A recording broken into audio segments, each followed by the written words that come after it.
What's up, snake fans? Dave Palumbo here from Muscle Serpents Daily, and it is a beautiful Friday going into the weekend. We're going to take a look at some cool stuff I have here at the facility. People have been liking these videos of just the cool stuff that I like, or stuff that's kind of interesting, and I want to show you the difference between two genes. Now, something that can be confusing if you are into ball pythons, the FIRE gene it's very similar to the HYPO gene. And a lot of times when you have combinations with FIRE and other things, it can be confused for HYPO. My assistant Pablo works for me. He's convinced this one snake is HYPO, and I know it's not. And so I want to show you, what the differences are, especially when you combine it with that Mandarin gene. I know a lot of you guys like the Mandarin stuff we did yesterday, so we're going to show you some more Mandarin stuff today, and then we're going to go and take a look at some Boas stuff. So let's take a look. All right, we did a nice video yesterday on Mandarin stuff. I had produced that really cool Mandarin clutch where I think I got the Super Mandarin and the Super Mandarin Banana. This is a Banana Pastel Mandarin Fire that Pablo, who works for me, insists he thinks it's HYPO, but there's no HYPO gene in anything that we were breeding, so I don't know where HYPO would have come from. But the FIRE gene can sometimes really give that impression of HYPO. I think the FIRE gene is very similar to HYPO, actually, to be honest with you, especially when you mix it with a lot of other stuff. And Mandarin and FIRE tend to have a really nice mixture together, I find. I've produced a couple of them.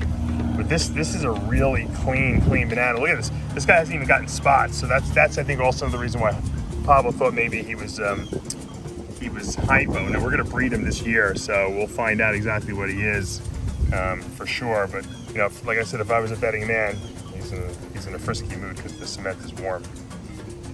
I wouldn't say HYPO, but he does look HYPO for sure. Now I'll show you another banana HYPO that I have that we can compare them to. It doesn't have Mandarin in it. Stay tuned here for a second. All right, now this is a Banana Pastel HYPO head clown here. I wanted to bring him out for contrast. You can see, once again, very dilute looking. That HYPO gene reduces melanin. And look at it compared to this. This one has, obviously, no HYPO. This is HYPO, but this is FIRE and Mandarin. And you can see they have a similar look, but this one's so much oranger and much more bright. That's that Mandarin gene, and that's what that Mandarin gene does. Mandarin FIRE produces almost like a HYPO-ish look to it, but completely different. Remember, banana. Okay? HYPO, no HYPO. Mandarin, no Mandarin. Both have pastel, I'm pretty sure. And yet, totally different look. But you can see why you can confuse them, because they both, this snake definitely looks HYPO-ish, but this is what a HYPO banana looks like. And so just for your own, understanding, I think it's important that you take a look and really contrast that. And I had some trouble, and that's why I didn't do anything with these Mandarins. That the whole clutch I had, I'm just starting to sell them now because I really didn't know what I had. They were so different looking. Once again, the FIRE and Mandarin gene really has a HYPO-ish look to it, and it's really pretty impressive. But this snake is so pretty. All right, here's a great, beautiful GHI Mojave het pied. You guys know, if you watch my videos, I love GHI Mojave. This female I've been growing up. She was bred by a black pastel pied. She was supposed to go this year, but I have a feeling she's just going late this year. I didn't know if she'd make it, but it looks like she did. Pablo predicts she'll probably lay some eggs before the end of the weekend's over. I hope he's right. I hope they're good eggs, because I'm really looking forward to get some black pastel GHI Mojave pies. They'll probably be 100%, 99% white, unfortunately, because, but we'll see. We'll see, maybe by some miracle they won't be. So we'll keep an eye on her all weekend long, see if she pops her cork, so to speak. All right, take a little break from ball pythons for a minute. I'm going to show you some of my Albino and Sunglow Sterling babies that I have produced. Sterling in Boas is a patternless boa, so these are albino versions of that. Really nice looking contrast in this snake. It's kind of hard to tell if they're sun glows, for me at least, or if they're just pure albinos. Obviously the sun glow being the hypo albino. These are call line albinos too. And I really like the albino sterlings. These will be available. Some of them will be available. Here's another one over here I really like a lot because a lot of contrast in the tail. Let's see if we can get that tail out there. Once again, the sterlings have a lot of, like, you know, they're patternless, but they're like kind of have some striping in them a little bit. And you see it in the albino, kind of the darker striping turns to like a reddish, pinkish striping.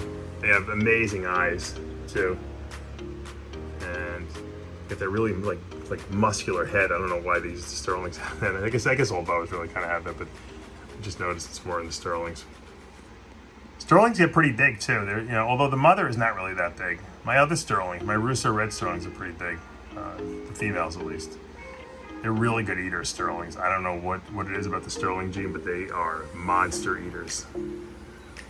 I gotta hold these guys back. I give them small prey items every week. I like to feed my baby boas. That's another little tongue twister there. I like to feed them small prey weekly. I think they grow better than giving them slightly bigger prey. Plus, baby boas don't really do well on bigger prey items. Sometimes they can regurgitate them. They'll try to eat anything, but then if they don't, you know, if they're not really comfortable, they'll spit it up. So when they get a little older, they're garbage disposals. But when they're babies, just give them small prey. So if anyone's interested in the sterlings, let me know. I think this is the sun glow, and I think this one might be an albino. Here's another boa that I really think turned out really well for this past boa season, even though my boa season sucked this year. I have a theory as to why it sucked too. I'm going to do that in a separate video. But this is an INCA ONYX boa. And it's funny because I was looking at online on Facebook, and one of my boa breeding friends over there in Germany produced an INCA leopard. And I was like, wow, that's really pretty cool. And I'm thinking, it kind of reminds me of something I produced. And then I realized I produced an INCA ONYX. And ONYX and leopard are allelic. They're not the same gene, but they're allelic. So they have a very similar look. So here's INCA ONYX. These are true dwarf boas, super dwarf boas, as I call them. They're going to stay really small, these guys. And this baby is actually double het for Honduran T positive and Nicaraguan T positive. So it's a double het T positive for a line that they're not compatible with. I love the striping on this. I love I love INCA. INCA is one of my favorite boa morphs. It's an incomplete dominant. A lot of people think it's I always thought too, from what I read online, that the super form was lethal, but it's not. Frank Knut has produced super INCAs, and he said they're perfect, and I've seen pictures of them. They're really nice. So I can't wait to breed these guys to each other and hopefully produce some super INCA, super ONYX, Nicaraguan and Honduran T positive all together. God knows what they'll look like. This is a little bit of coolness from 2021. And here is just, this is ONYX double het Honduran T positive, Nicaraguan T positive without the INCA gene. These will be available soon for purchase. So if you want to get into that super dwarf INCA project, super dwarf ONYX project, and you want to produce some really cool double visual T positives down the road, maybe grab a pair of these. You can produce some super ONYX T positive, Nicaraguan T positive Honduran. That would look really pretty badass too. Now the Honduran T positive super ONYX is known as the Red Baron. So that's you have two copies of the ONYX gene with just the Honduran T positive. We call it the Red Baron. That's what the father was. That's why all the babies are at least ONYX and het for Honduran T positive. I didn't realize that Honduran T positive and Nicaraguan T positive weren't compatible, so I wound up getting double hets. But that's okay. We're gonna produce some cool stuff in the future. All right, here's a really nice looking, nice looking, maybe nasty. This is a blood, what I believe to be T positive as well. So this, we can call this El Diablo. And the T positive line is the Gilbert T positive. So it's a blood Gilbert T positive. I'm pretty sure it's visual T positive. Now, the reason why I'm not absolutely positive, because this is definitely more than a blood, is that there's some Hog Island blood in this snake. Look at that, frisky. she is today. So there's some Hog Island in here, because Hog Island lightens up snakes. A Hog Island blood, even though it's only 25%, could make this lighter. I think it's blood T positive, and it's 66% het leopard, and I see a lot of leopard markings in it, so it very well could be 100% het for leopard. I'm trying to get a little view without him biting the camera here. Yep, he bit the camera. At least he didn't bite me. This is a beautiful blood. I'm actually shocked it's still around. This female's a 2020, and she's over a year old already. Nice and well started. She's on Morph Market already. So you guys, if you want to pick her up, if you don't see her on Morph Market, always reach out to me directly. This would be a great snake to get into. Once again, these are also really small snakes. They're not, I wouldn't call these super dwarfs. They're dwarfs for sure. They're not going to get too big. When they're fully grown, I have fully grown ones. They're rather on the smaller side. Now, once again, you can see that this, look at the pattern disturbances. You can see some of those bow tie saddles a little bit, and that's going to indicate obviously some leopard. What an attitude this snake has got today. Maybe because she just ate yesterday. Actually, she ate 2 days ago. No excuses. Now you can see blood boas, for those of you who don't know, if you have that recessive blood gene, they always have black eyes. So that's one way you can tell if you have the visual blood. You're going to see some nice black eyes in there. And that's really pretty, you know, really sets it off with the red versus those black eyes. I'd love to get some IMG into this. Oof, that looked nice. All right, we'll finish off today's video with my gorgeous blood albino. This is a sharp albino with the blood gene. It's a double recessive. We call this a fire opal. If there, I believe there is a hypo gene. The tail looks like there is. Some people would say no, I don't know. It's hard for me to tell the fire opals, which are the hypo blood albinos, from the blood albinos. All I know is this boy is gorgeous. Hopefully he's going to be going into the breeding rotation. I hope he's got enough size on him. Just do some breeding this year, because he's really gorgeous. I mean, oof. That blood gene and albino together are just breathtaking. Look at that beautiful eye. This is just like a really, really special snake. Let me see. I don't want to scare him too much. I want to get his head up a little higher. There we go. Look at that boy. What a nice looking boa. Just hanging out in the grass.